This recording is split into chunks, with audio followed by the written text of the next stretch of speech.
ত্রয়োদশ জাতীয় সংসদ নির্বাচনকে সামনে রেখে চাঁদপুর ৫ অর্থাৎ হাজীগঞ্জ শাহরাস্তি আসনে বিএনপি মনোনীত প্রার্থী ও কেন্দ্রীয় নির্বাহী কমিটির সদস্য লায়ন ইঞ্জিনিয়ার মমিনুল হক বলেছেন, বিএনপি সরকার গঠন করলে জুলাই বিপ্লবের যোদ্ধাদের যথাযথ সম্মান নিশ্চিত করা হবে এবং তাদের কল্যাণে একটি আলাদা মন্ত্রণালয় গঠন করা হবে।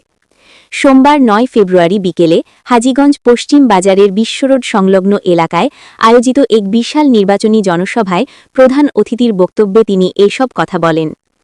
ইঞ্জিনিয়ার মমিনুল হক তার বক্তব্যে সংবাদপত্র, ইউটিউব ও সামাজিক যোগাযোগ মাধ্যমসহ সব ক্ষেত্রে পূর্ণাঙ্গ বাকস্বাধীনতা নিশ্চিত করার অঙ্গীকার করেন।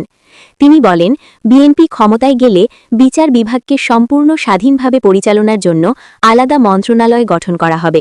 এছাড়া সাধারণ মানুষের দোরগোড়ায় ন্যায় বিচার পৌঁছে দিতে ইউনিয়ন পরিষদের মাধ্যমে গ্রাম পর্যায়ে সালিসি ও বিচারিক কার্যক্রম পরিচালনার উদ্যোগ নেওয়া হবে। ভূমি অফিসের দুর্নীতি প্রসঙ্গে তিনি কঠোর হুঁশিয়ারি দিয়ে বলেন, ভূমি অফিসে কোনো ধরনের ঘুষ ও হয়রানি বরদাস্ত করা হবে না। জনগণকে প্রত্যাশিত সেবা প্রদান নিশ্চিত করা হবে। আইন শৃঙ্খলা রক্ষাকারী বাহিনীর ভূমিকার সমালোচনা করে তিনি প্রতিশ্রুতি দেন যে বিএনপি সরকার গঠন করলে বিনা ওয়ারেন্টে হাজীগঞ্জ শাহরাস্তির কোনো মানুষকে গ্রেফতার বা হয়রানি করা হবে না।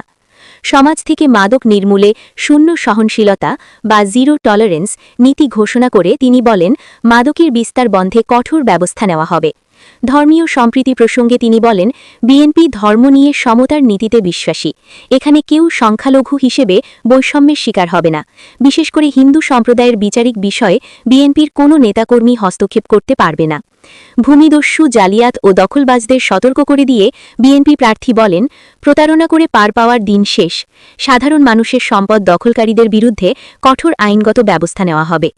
শিক্ষা ও স্বাস্থ্য খাতের উন্নয়ন প্রসঙ্গে তিনি বলেন, উন্নত বিশ্বের আদলে নতুন শিক্ষা প্রতিষ্ঠান গড়া হবে এবং পল্লী চিকিৎসকদের যথাযথ প্রশিক্ষণের মাধ্যমে স্বাস্থ্যসেবার মান বাড়ানো হবে। এছাড়া কৃষি ও পরিবেশ রক্ষায় দেশের প্রায় সব খাল পুনঃখনন করার পরিকল্পনার কথা জানান তিনি। দারিদ্র্য বিমোচনে ফ্যামিলি কার্ড ও কৃষক কার্ড চালুর মাধ্যমে সামাজিক সুরক্ষা নিশ্চিত করার প্রতিশ্রুতিও দেন তিনি। জনগণের উদ্দেশ্যে মমিনুল হক বলেন, দেশনায়ক তারেক রহমানের সুদূর প্রসারী পরিকল্পনায় দেশ আধুনিক রাষ্ট্রে পরিণত হবে। সেই লক্ষ্য বাস্তবায়নে আগামী ১২ ফেব্রুয়ারি ধানের শীষ প্রতীকে ভোট দিয়ে তারেক রহমানকে প্রধানমন্ত্রী নির্বাচিত করার জন্য আপনাদের সহযোগিতা চাই।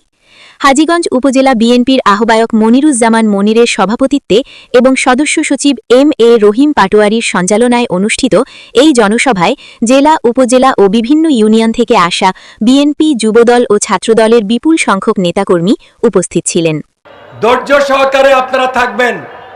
আপনারা যদি ধৈর্য সহকারে নির্বাচনটা পার করতে পারেন, তাহলে আমরা 12 তারিখ ইনশাল্লাহ রাত্রে 10টার পরেই আপনাদের কাঙ্ক্ষিত ফলাফল ইনশাল্লাহ আপনারা পেয়ে যাবেন।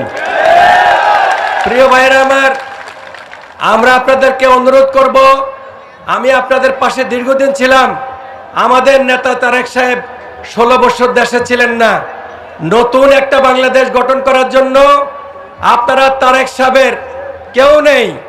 এখন তারেক সাহেবের বাবা মারা গেছে, মা চলে গেছেন, আরেকটি ভাই ছিল চলে গেছে। আজকের এই হাজীগঞ্জ বাজারে উপস্থিত আপনারা যারা আছেন, এরাই তারেক জিয়ার আপন লোক। সুতরাং আগামীতে বাংলাদেশ জাতীয়তাবাদী দলের আদর্শকে সকল মানুষের কাছে পৌঁছিয়ে দেওয়ার দায়িত্ব থাকবে আপনাদের। সবাই তারেক জিয়া মনে করি আগামীতে আমরা সরকার চালাইতে চাই। আমি আপনাদের পাশে ছিলাম। আমি নিশ্চিত করে বলতে চাই, আমার অনেক ভুল হতে পারে, আমার জ্ঞানের পরিধি ছোট হইতে পারে, আমার হয়তো সীমাবদ্ধতা থাকতে পারে, কিন্তু আমার সীমাবদ্ধতার ভিতরে আমি যদি কোনো ভুল করি, আপনারা কর্মী হিসাবে, ভাই হিসাবে আপনারা আমাকে বুঝিয়ে বলবেন, ভাই এটা ঠিক না। কিন্তু অন্যায্য আচরণ করে বাংলা নিউজ 21 চেতনায় সত্য প্রকাশে অঙ্গীকারবদ্ধ।